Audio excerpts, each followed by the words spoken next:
So, what's going on, watch people? Skip at Watching SRQ, here today to take a look at the Red Star Solo model 7982G-B one-handed watch. But before we get started, do a quick wristwatch check.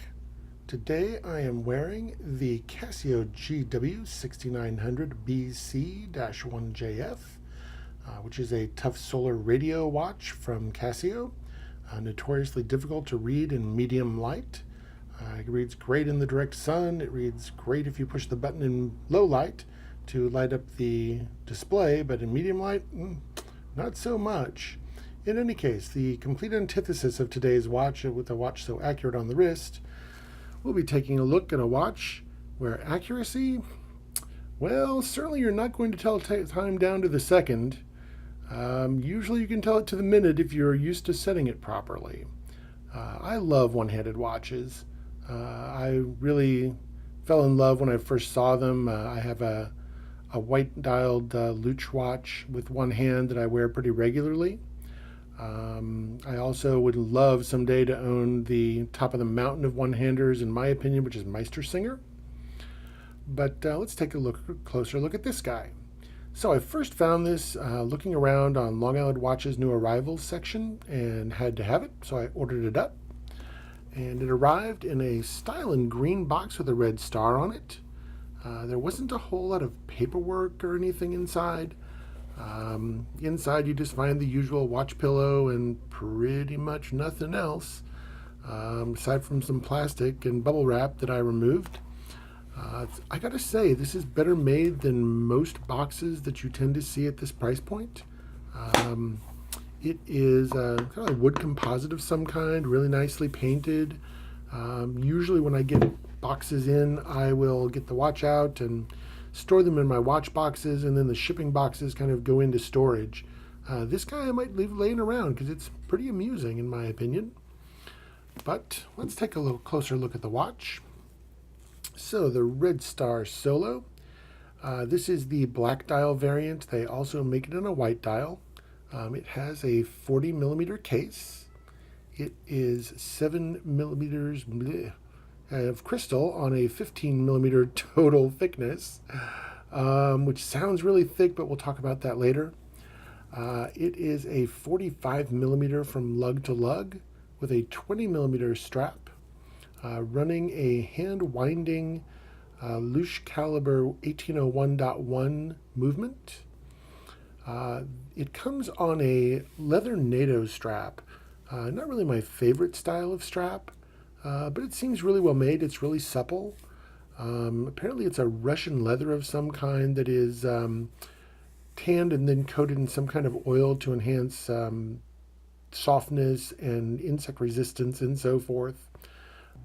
So this came about as a collaboration between Polshot24.de, a Russian watch dealer out of Munich, Germany, and Red Star Watches in Hong Kong.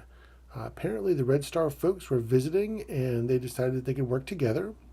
They took inspiration from a Japanese clock that has made an appearance on Saturday Night Live's introduction.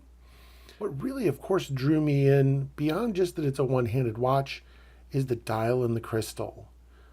The dial has just the normal hour mark numbers with a very heavily serifed font that gives it kind of a vintagey look.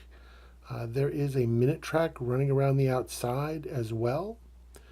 But with such a heavy dome, not only is the crystal domed, but the hand and the dial are also domed. So as you rotate it around, you can see how the numerals tend to kind of sunset over the edge as it turns away. I love it. That heavily domed crystal really plays with light in the direct sun in a fascinating way. It really gives these crescents when the sun kind of sweeps across it. I'll pop some stills in at the end to illustrate that for you. But the case is a satin finished stainless steel. And very simple. The crown is a simple, pop-out crown.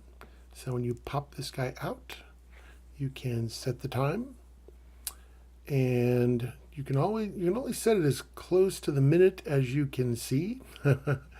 I have found that my loose watch is a little bit easier to set. The one problem I've had here is that when you go to set the time and you're dialing right in on a specific place, so when you pop it in, if you watch the hand when I pop the crown in, it usually jumps forward a few minutes.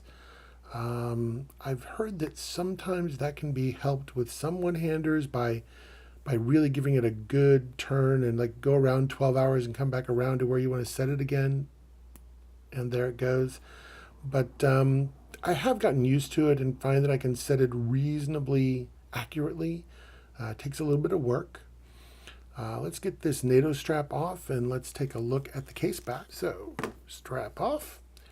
So the case back, they decided to to do essentially an homage to a church in St. Petersburg, Russia.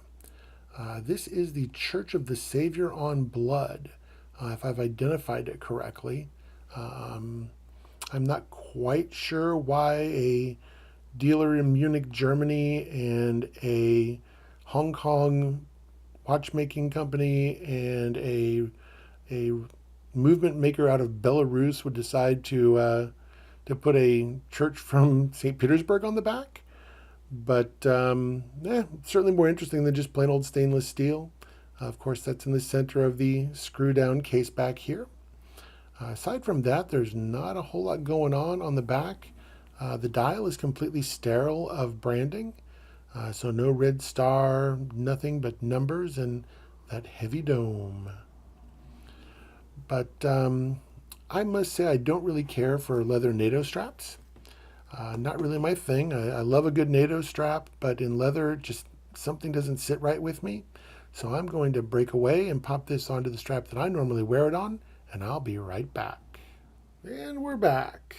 So I've changed the stock leather NATO strap with a blue rally style strap that I picked up from WatchGecko back around the holidays during one of their big sales. I find it endlessly amusing to wear a one-handed watch on a rally strap. The ability to tell time accurately is limited here. You're certainly not going to time a race down to the second with it. So it gives me the giggles every time. The wrist time I've spent with it has been great. I find that it slips under cuffs really nicely because of that big domed crystal. It just slides right under cuffs despite its 15 millimeter thickness. I love the way that the crystal distorts light when it hits it. I'll have a couple of shots here coming up to show you that effect right after we close out here. And also a picture with Walter, as always. So in any case, this has been Skip with Watching SRQ with his 7 3/4 inch wrist. Bidding you adieu. Please like, comment, and subscribe. And we'll see you next time. Peace out.